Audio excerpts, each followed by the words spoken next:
Hello students, आज doubt clearance class का lecture number 25 है बेटा। और आपने जो क्वेश्चन पूछे हैं, जो आपके डाउट हैं, उन सबको एक एक करके मैं पढ़ रहा हूं और उनको एक्सप्लेन कर रहा हूं। तो बेटा ध्यान से सुनिएगा एक एक क्वेश्चंस को। और पहला क्वेश्चन क्या आपने पूछा है कि मैक्रोबायोसिस किसको कहते हैं। तो बेटा बता दें, मैक्रोबायोसिस लॉन्गिविटी और life span of an individual is called macrobiosis। अब लाइफ स्पान का मतलब, लाइफ स्पान आपने कहाँ पढ़ा है, याद करिए, रिप्रोडक्शन इन ऑर्गेनिज्म में आपने पढ़ा है, लाइफ स्पान वहां पे आया। एक चीज हम और बता दें बेटा कि every organism of this earth live for specific time period and the period from birth to the natural death is called क्या, लाइफ स्पान। यही तो पढ़ा ना कि बर्थ से लेकर के नेचुरल डेथ तक का जो पीरियड होता है इंडिविजुअल का, उसको लाइफ स्पान कहते हैं। हर व्यक्ति पहले जन्म लेता है, फिर ग्रोथ होती है उसमें, और ग्रोथ होने के बाद रिप्रोड्यूस करता है, रिप्रोडक्शन करता है, ऑफ स्प्रिंग बनाएगा, और उसके बाद फिर एक स्थिति ऐसी आती है कि उसकी नेचुरल डेथ हो जाती है। तो इसको लाइफ स्पान कहते हैं। और life span of an individual, इसके लिए एक टर्म है मैक्रोबायोसिस। नेक्स्ट क्वेश्चन पर आते हैं। आपने बेटा पूछा है कि एग्रीकल्चर एंड ओलेरीकल्चर में क्या डिफरेंस है। तो बेटा एक चीज, एग्रीकल्चर का मतलब कल्टीवेशन ऑफ क्रॉप्स होता है, फसल का उत्पादन, कल्टीवेशन ऑफ क्रॉप्स। और दूसरा जो है ओलेरीकल्चर का मतलब होता है cultivation of vegetable crops. Vegetable crops के कल्टीवेशन को ओलेरीकल्चर कहते हैं। नेक्स्ट तीसरा क्वेश्चन आपने पूछा है एनीमोकोरी क्या होता है। बेटा लिखते हैं, देखिए, एनीमोकोरी एक अच्छा वर्ड है, ANEMO, एनीमोकोरी। और ये क्या है बेटा, ये एक सीड डिस्पर्सल का मेथड है। बीजों के बिखरना आपने पढ़ा ना, सीड डिस्पर्सल का एक मेथड है एनीमोकोरी। और एनीमोकोरी का मतलब होता है dispersal of seed by wind, हवा के द्वारा बीजों का बिखरना, बीजों का प्रकीर्णन या seed dispersal by wind is called anemochory. ये है। और इसका एक बेस्ट एग्जांपल मुझे याद आ रहा है, मोरिंगा होता है। मोरिंगा एक एग्जांपल इसका है एनीमोकोरी का। और इसको साधारण भाषा में मोरिंगा को सहजन भी कहते हैं। तो मोरिंगा इसका बेस्ट एग्जांपल है। नेक्स्ट क्वेश्चन आपका है, वो भी इसी से मिलता जुलता है, इसी का ही है, सीड डिस्पर्सल का ही।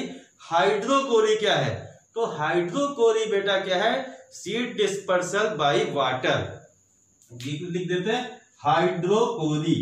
हाइड्रोकोरी का मतलब सीड डिस्पर्सल का ये भी मेथड है, सीड डिस्पर्सल या dispersal of seed by water. Water जहां माध्यम हो सीड डिस्पर्सल में, उसको हाइड्रोकोरी कहते हैं। और इसका जो एग्जांपल बेटा है तो कोकोनट है। लोटस में भी ये देखा जाता है, तो कोकोनट एंड लोटस, इसके दो एग्जांपल भी आप याद रखिएगा, कोकोनट एंड लोटस। और लोटस का बोटेनिकल नेम आपको ढूंढना है, इंपॉर्टेंट है, आप ढूंढ करके कमेंट बॉक्स में लिख भेजिएगा। ठीक है बेटा, देखता हूं मैं। उसके बाद नेक्स्ट क्वेश्चन अब आपका क्या है। अच्छा एक चीज और बता दें, आपने नहीं पूछा हाइड्रोकोरी पूछा, एनीमोकोरी पूछा, लेकिन इसके अलावा भी आप जैसे जूकोरी वर्ड आ जाए तो उसमें सीड डिस्पर्सल बाय एनिमल्स होता है, जूकोरी। और आटोकोरी शब्द एक और है, आटोकोरी भी बता देता हूं। आटोकोरी में क्या है कि जो फ्रूट होते हैं वो बर्स्ट कर जाते हैं, अपने आप फट जाते हैं बाय फोर्स। फोर्स के कारण जो है फ्रूट जो है वो फट जाते हैं और उनके सीड बाहर निकल जाते हैं। ठीक है, तो seed dispersal by bursting of fruit by force is called autochory. तो ये आटोकोरी, और ये आटोकोरी जो है बाउहीनिया इसका एग्जांपल है, बाउहीनिया। ठीक है ना बेटा। और जूकोरी तो एनिमल्स के द्वारा ही होता है। ठीक है। नेक्स्ट क्वेश्चन आपका है प्रीकोशियस प्यूबर्टी क्या चीज है। प्यूबर्टी मैंने पढ़ाया था बेटा, तो बताया था एक प्रीकोशियस, प्रीकोशियस यही है ना, प्रीकोशियस प्यूबर्टी। तो ये क्या है बेटा, puberty attain before normal age. Normal age जो होती है प्यूबर्टी अटेन करने की, गर्ल्स में बॉयज में डिफरेंट होती है। उससे पहले प्यूबर्टी का हो जाना वो कहलाता प्रिकॉशियस प्यूबर्टी। नेक्स्ट आपका क्वेश्चन जो है बेटा वो है एक फुल फॉर्म पूछा गया मोट का, MOET लिख देते हैं बेटा, MOET। मोएट क्या चीज है? मोएट क्या मतलब M for multiple,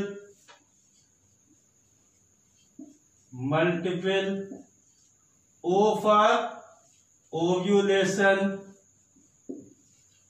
E for embryo and T for बोलो ट्रांसफर, T फॉर ट्रांसफर। यानी मल्टीपल, ओव्यूलेशन, एम्ब्रियो, ट्रांसफर। मिटाते हैं इसको बेटा। नेक्स्ट क्वेश्चन क्या है आपका? CAN कैन, इसका भी फुल फॉर्म क्या होता है? CAN calcium ammonium nitrate, calcium ammonium nitrate. C for calcium, A for ammonium और N फॉर नाइट्रेट। तो कैल्शियम अमोनियम नाइट्रेट जो होता है बेटा ये क्या है?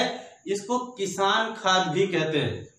याद रखिएगा, इसको आपने पूछा है तो बता दे रहा हूं, किसान खाद किसको कहते हैं?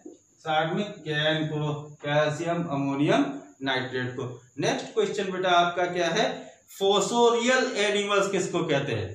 तो बेटा कुछ एनिमल्स ऐसे होते हैं जो जमीन में छिपने के लिए बर्रों बना लेते हैं, बिल बना लेते हैं और उस बर्रों में छिप जाते हैं, ठीक है। और गर्मी के दिनों में भी हीट से अपने आप को बचने के लिए उसके अंदर चले जाते हैं। तो ऐसे एनिमल को फोसोरियल एनिमल कहते हैं। लिख देते हैं बेटा, क्या आपका है question? Fossorial, FOSSORIAL, fossorial animal. Fossorial animals जो होते हैं बेटा, सम स्पीसीज ऑफ एनिमल्स जो होते हैं वो क्या करते हैं? बर्रों का फॉर्मेशन करते हैं, बर्रों बना लेते हैं और जमीन के अंदर फिर उसके अंदर चले जाते हैं अपने को छिपाने के लिए और गर्मी से भी अपने आप को बचाने के लिए। इसका एग्जाम्पल अर्थवर्म भी हो सकता है, अर्थवर्म इसका एग्जाम्पल है, ठीक बेटा। अर्थवर्म जो है फोसोरियल एनिमल है। नेक्स्ट क्वेश्चन आपने पूछा है बैकुलोवायरस कहां पर इस्तेमाल होता है? बैकुलोवायरस पढ़ाया हुआ क्वेश्चन है बेटा, आप मिस कर रहे हैं। जो बच्चे पूछे हैं शायद उन्होंने क्लास नहीं ज्वाइन की थी। बैकुलोवायरस कुछ बच्चों को याद आ गया होगा। बैकुलोवायरस का यूज करते हैं कहां पर? बायोलॉजिकल कंट्रोल एजेंट के रूप में और कॉटन बॉलवर्म, जब एजेंट्स अगेंस्ट कॉटन बॉलवर्म।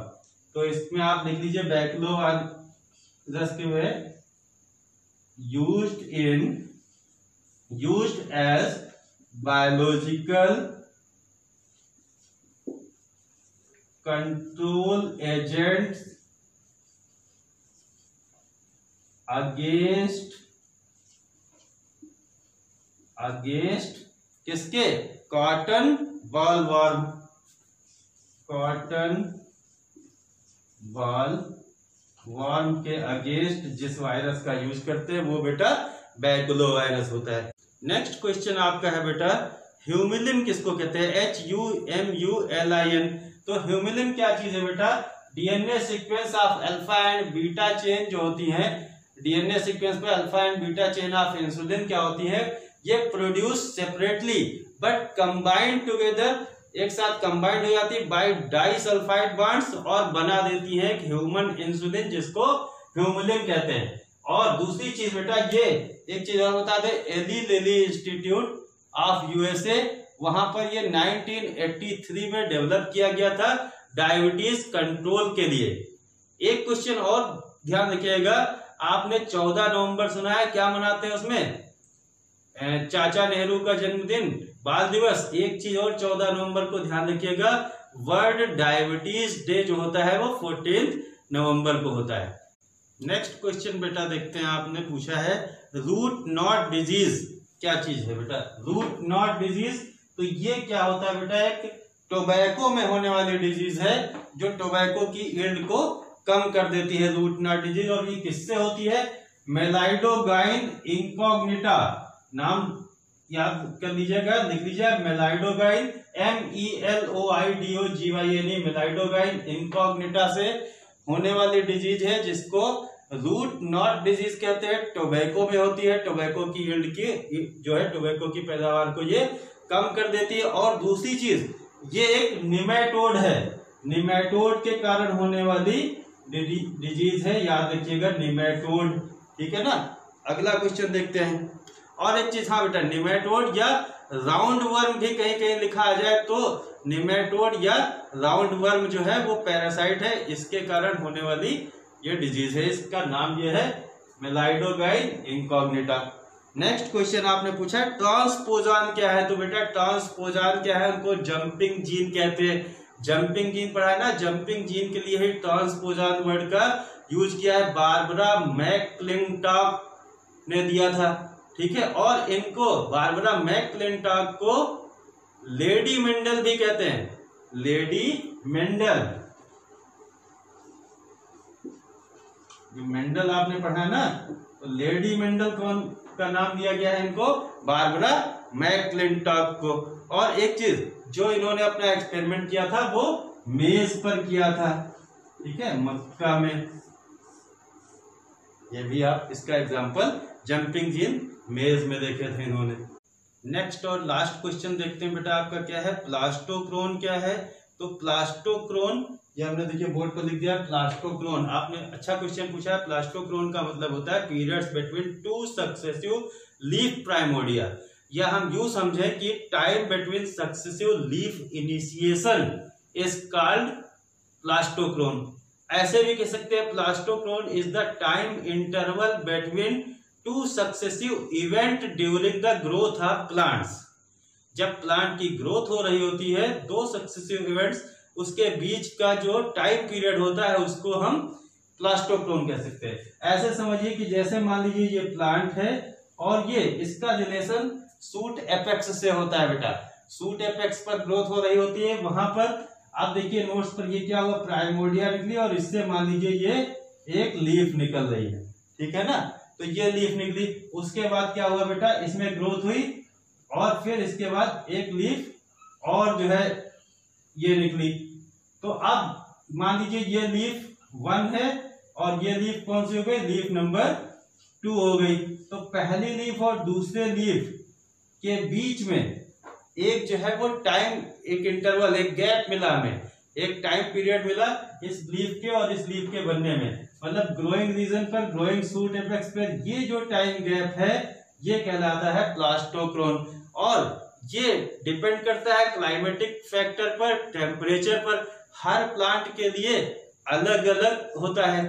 किसी प्लांट्स में कम टेम्परेचर के लिए एक ऑप्टिमम टेम्परेचर चाहिए। मान लीजिए कि हमारे पास जैसे ये प्लांट है, तो पता चला ये एक पॉट में लगाया गमले में और एक साथ, और ये यहाँ पर हमने रखा है, ये 12 में पौधा लगा रखा है।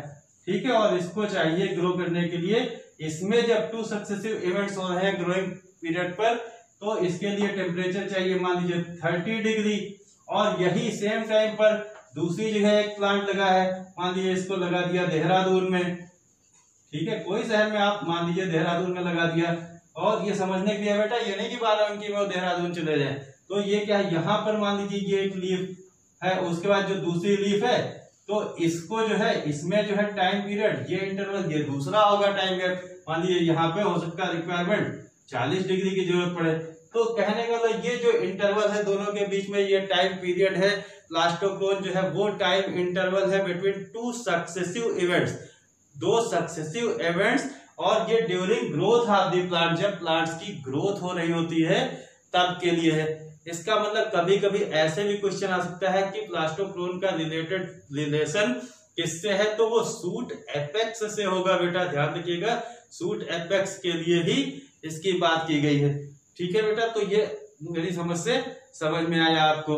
और एक चीज बता दें कि जितने भी क्वेश्चन हैं आप फिर से, अभी भी टाइम है आपके पास, अच्छे से तैयारी करिए, अच्छे से समझने की कोशिश करिए, सॉल्व करिए।